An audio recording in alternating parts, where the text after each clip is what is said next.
I'm sure you've heard the news. Mastering Blackjack strategy just got a whole lot easier.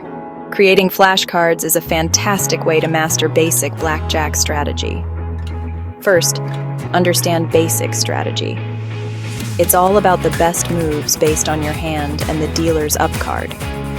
For example, always hit on a hard 12 if the dealer shows a 2 or 3. Grab a strategy chart online.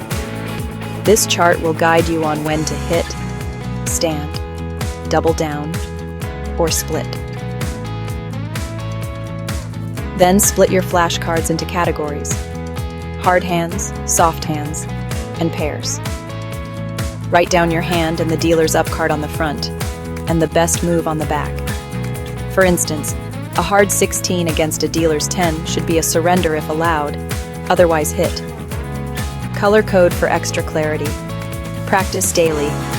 Focus on tricky hands like soft 18 against a dealer's 9, and test yourself regularly.